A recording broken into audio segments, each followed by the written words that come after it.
Welcome to another episode of the Vinimark Podcast. In this edition, we'll be discussing the role of women in South African wine industry, and we seek to unpack some of the causes and solutions to the inequality that we see around us. And probably more importantly, we want to explore the inequality that we don't see, or at least that we don't recognize for what it is, but which is deeply entrenched in our culture. So in this section of the discussion, we want to dig into the fact that it is not just the social oppression which can hold women down, but also, and probably more pervasively, the economic hardships that prevent young women from accessing empowerment and opportunity. So to help me understand this better, I'm very fortunate to be chatting with Rose Kruger, the winemaker at Stellekaya winery in Stellenbosch. And Rose, I know we've struggled to get together, but it's so good to have you on the line. How are things going on the farm? Well, things are going great. Busy, but it's great. And give me a little bit about your feelings on 2020. I know some people are counting down the days to its end. Is that how you feel, or do you feel like the year has actually taught you some valuable lessons? Well, definitely. I think it did us all. 2020 was tough, but we are nearing the end. So there is that bit of break that we get to look forward to. So that is so good. Well, so we know that every hero needs a backstory, and I thought we'd kick off the discussion by exploring your backstory. And I know it's been told many times in profile pieces that have been written about you. So I know that you grew up in the town of Pniel, and I know that it's a town whose inhabitants are heavily dependent on the wine industry. And it also happens to be a town where poverty is widespread. Now, your personal backstory as the hero of today is that you overcame all the odds, so to speak, and you fought really hard to be a leader, to be an artist in your own right, producing some incredible wines at Stellekaya. Now, if anyone Googles you, as I've said, you find a lot of fairly squeaky clean stories about all the triumphs that you've achieved.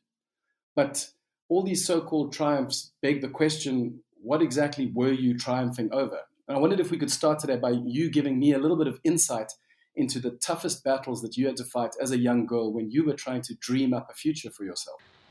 So I'm the middle child in my family, and growing up, I experienced a bit of that middle child syndrome. And at times, it can get quite difficult to sort of find your place in the family or to even be true to yourself. And so one of the things that I really struggled with was not just being myself, but being the best version of me, and not a replica of someone else. I've learned that the pressures to conform to what your parents want is not always easy. I mean, at times it felt like they expected me to be like my siblings. Um, Sometimes they would even go as far as to compare you to them. Um, and I think also having got the short end of the stick, it definitely helped me to become more and more resilient. I mean, my outlook on life changed. Um, you just began working so much harder to prove to yourself and to others that, you know, you are your own person.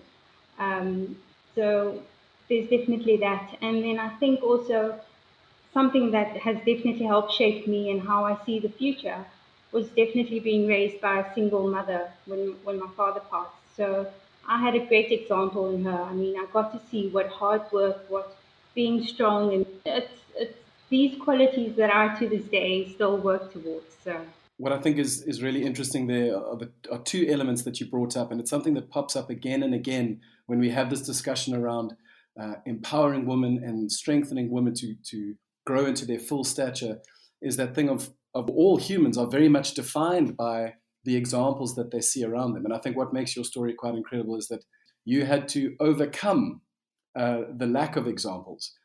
But then I love the way you brought it home and to say that while there was pressure to try and be like someone else, you also had an example from your parents, from your mother communicating resilience.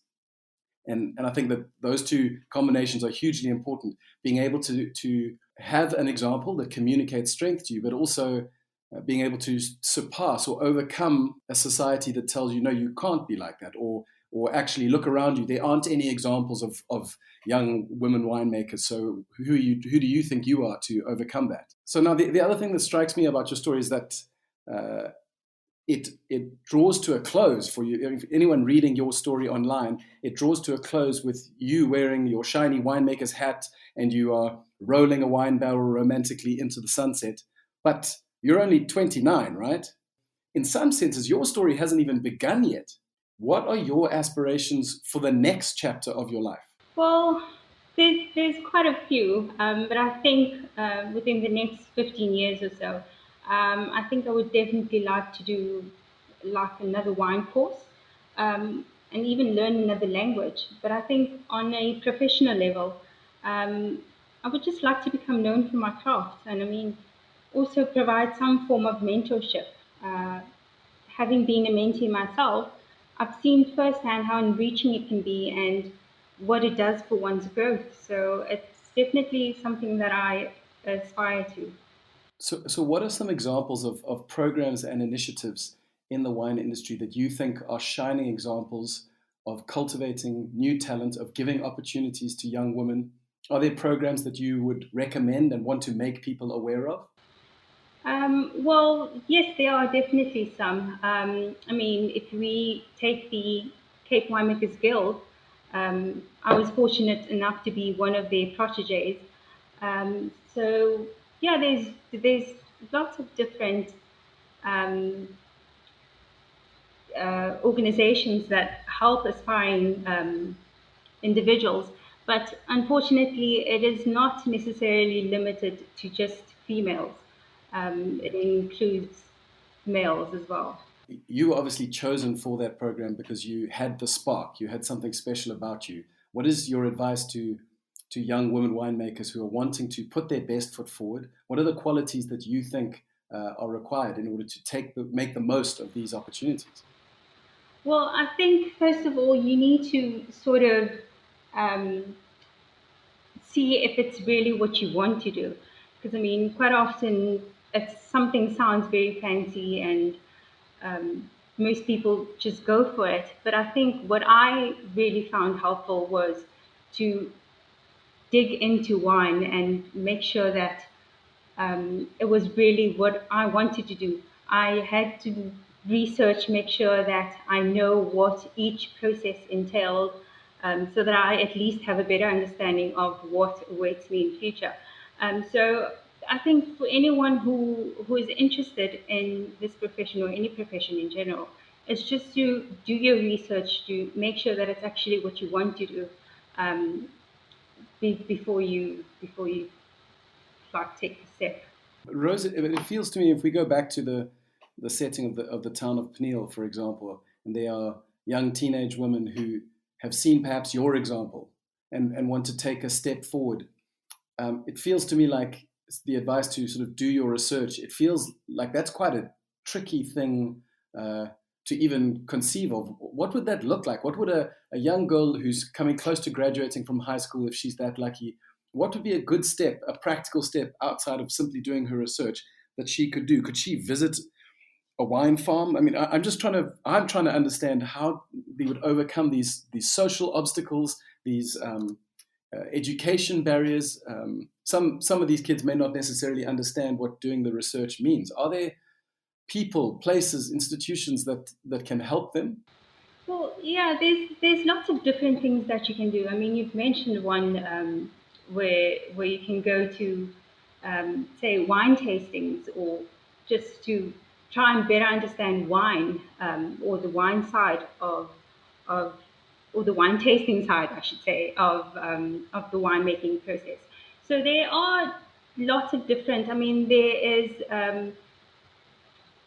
programs that they offer to individuals like I can't remember the thing now, but it's basically at Bergse where they help do diploma level, or they offer it to individuals that wants to go into the wine industry. So there are different things that you can try. I mean, of course, you can speak to people like myself that have come from the same sort of background, or from the same environment, that have gone through some of the challenges or things like that, where you can just try and find out if this is what you can see yourself do. What I'm picking up is that there is the sense that you need to be front-footed. And maybe that's one of the qualities that you take for granted in your own development, that you were willing to put your neck out, to step forward, to ask questions. And perhaps just that sense of initiative is really important. And now we've talked about some of the challenges that may face young girls or young women who want to get into the industry. But do you feel like now, today, where you stand in your career, there are still industry challenges or prejudices that get in your way because you are a woman? And I mean, is that even a fair question? Is it safe for you to answer that without fear of repercussion? Well, I think most women in this industry have experienced this to some extent in their careers. And I mean, sadly, some more than others. But I think what makes it so interesting is that it doesn't only take on many different forms, it's that it's also carried out in a variety of different ways. I mean, some people are subtle, whilst others are not. I think one of the big things for me has definitely been discrimination. I mean, we all get discriminated against based on our gender, or in my case, my gender, color, my age. I think, or if I remember correctly, on two different occasions, I've applied for harvest intern jobs, and I was basically told that they don't hire men, or that I'm not physically fit to work in the cellar. And I mean, this was still at the application phase. The interviews haven't been conducted yet. And I also remember being treated as a cellar hand, even though being an assistant or winemaker. So they definitely have been challenges, and I'm sure there will be in future as well. What I think it just all depends on what you do and how you navigate these situations. What I found is that the more you find yourself in these situations, you sort of come to the realization that you need to do something about it, whether it be finding a solution or just standing up for yourself. I think once you've done that, you very seldom let anything stand in your way. So it's just what I've done or what I've found works for me. Well, that's what keeps cropping up again and again, isn't it? Your sense of resilience and your determination. But I imagine even someone as determined as you must feel tired or daunted by the prejudice from time to time. And when that does happen, who are the women who stand by you and support you? You mentioned earlier the example of your mother. Do you feel like there are other women who play that same role for you? Well, so yeah, I've got an amazing network of women at home, and I'm an equally amazing um, structure at work. And I mean, some of them have become close friends, people that I know will be there if I ever need a hand or a shoulder. But luckily for me, I also have men that form part of my support structure, um, which for me is really important because I feel that the empowerment of women is not just a one-way street. It's not just the female's responsibility. I feel that men too are responsible and that they need to be brought along in this whole process of change. I mean, if we never involve them or include them when we address our problems or even worries that we have, how do we expect to see change that is mutually beneficial? So I'm fortunate to have both um, in my that form part of my support structure. Yeah. I'm a big fan of a man called Jordan Peterson who maintains that what is best for women in society or what is best for men in society will automatically be what is best for both of them. And there's that sense that we need an entire society to be working together to ensure that no one is oppressed. So it's comforting to hear you say that you do enjoy the support of both men and women, because in a society where that is happening, we have a greater chance of success just because of the mere fact that we are unified in that pursuit. Now, you've talked about how you have been supported and encouraged, but do you feel like you have opportunity to play that same role for other people? Well, yeah, I think there's definitely um, yeah, I think I'll definitely want to play a similar role in future. Yeah. And do you feel like it's something that happens, can only happen down the road? I mean, I know that at Stellekaya, it's an estate with an amazing history of supporting and promoting women. Do you feel like you're in a position now where you can perform that same role for people working within Stellekaya? Yes, of course. I mean, we are a very small team, so I can definitely see how that will um, will happen in the near future.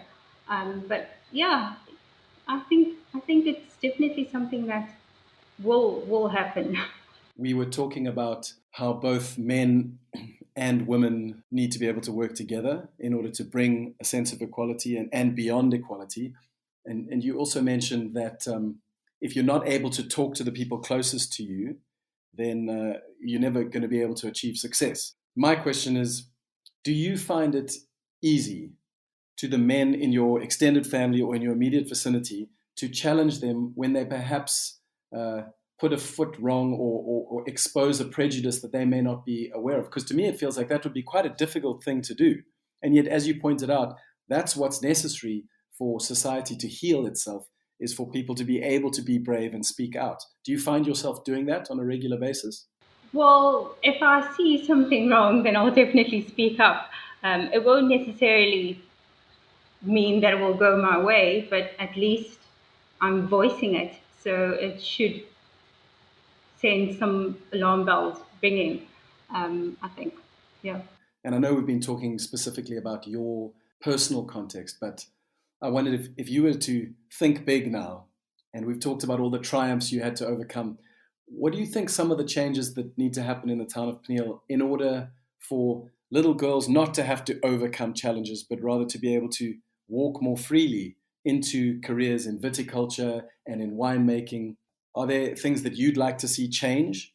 Um, well, yeah, I think like if we take Pniel for example, Pniel is richly populated with multi-skilled human resources.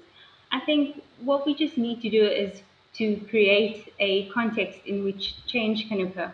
I mean, our town has yielded some great sportsmen and women, doctors, dentists, but I think that there are also those ordinary individuals, and I feel that as a collective, we can really help nurture the community's young people. I feel many youngsters sometimes they just need a better support structure, people that can relate and support their ambitions. Often I found that it just takes that one opportunity, that one person that believes in you. I think that only once we've got to that point um, can we really understand and I mean truly appreciate what it means when we say it takes a village. Um, but yeah, just like what I'm basically getting at is that it shouldn't only be about the town, but rather the people and what they do with the opportunities that they're given. And I guess that comes back to, again, a theme that keeps popping up, which is that of resilience and initiative. But I like what you said at the end, which adds, I think, an element of empathy.